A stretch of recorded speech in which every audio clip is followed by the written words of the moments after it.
Hi, I'm Gary Burke, Transformational Change Advisor, Consultant and Author, and I work with business leaders and organisations to help them better understand what transformation is and what it really involves, so it can be approached in the right way, avoiding the pitfalls and executed and delivered successfully. Taking the strategic decision to significantly change what your company does and how it does it and undertake a transformation program is likely to be one of the most important and biggest decisions that your organization will make.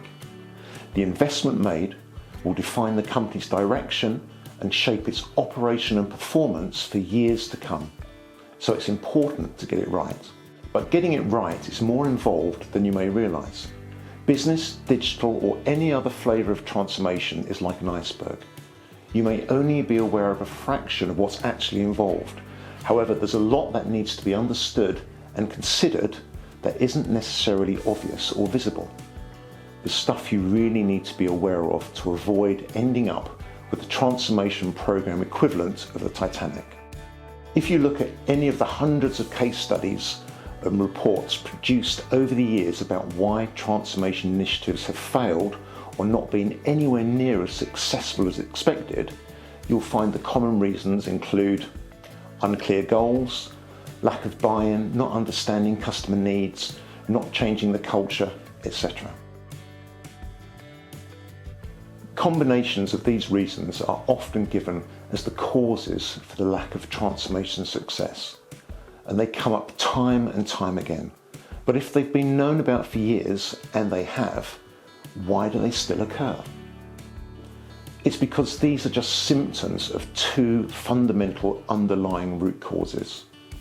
And the first of these is simply a lack of understanding of what transformational change involves and the impact it has on the organisation.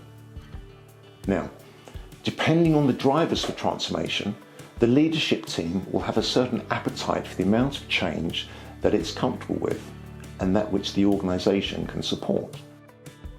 This appetite for change will align with your initial understanding of what it involves and the impact it will have on all aspects of the organisation and the challenges and complexities that may be faced.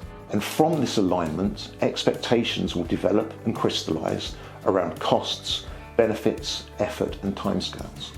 However, if your initial understanding of what's involved is incorrect, at some stage during the program you will realise this and the correct understanding will become apparent.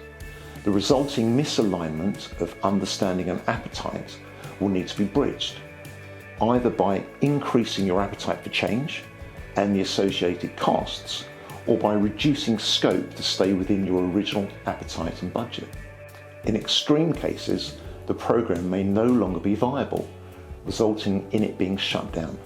Either way, the initial expected benefits won't be realised and the business case and return on investment will be compromised. So to avoid falling at the very first hurdle, you need to ensure that you genuinely understand what transformational change involves and that it's aligned to your appetite for it. The second root cause relates to aligning your understanding of transformational change with the capability to deliver it. And there are two sides to this. Firstly, expertise and experience. If your initial understanding is incorrect, you will assign or engage the capability that can perform and deliver in line with that understanding. Whereas when the correct understanding becomes clear, the capability that you engaged may not have the necessary skills and experience, leaving you with a capability gap. An analogy, think cooking. If you enjoy cooking and entertaining, you'd no doubt be quite comfortable hosting a dinner party for 6 friends. But you'd probably think twice if you were asked to host a 10-course banquet for 100 people.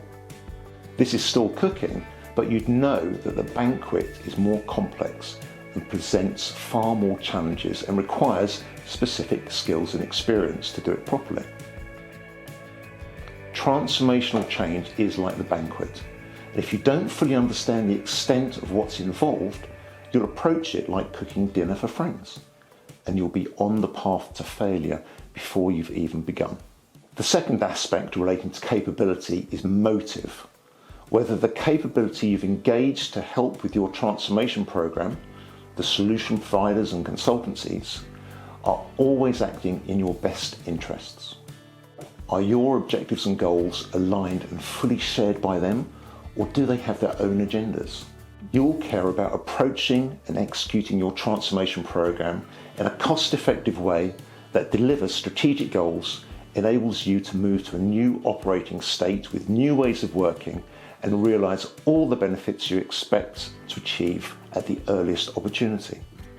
On the other hand, the parties you've engaged to help may be more interested in maximizing revenue and license fees, sustaining ambiguity, and getting as many people working on the program as possible, needed or not. Having misaligned objectives will be great for their revenue stream, but not so good for your business case or your customers, investors and shareholders. Of course, not all consultancies and solution providers are the same. Some will go the extra mile to make sure you, as their client, are genuinely looked after, and they will absolutely have your best interests at heart. Others, however, will try to exploit any naivety and lack of experience you have for their gain. The hard bit is determining which is which.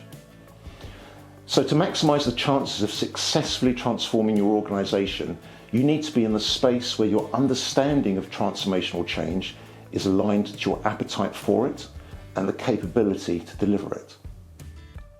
There are no secrets to getting this stuff right. It just needs to be sufficiently understood and approached in the right way.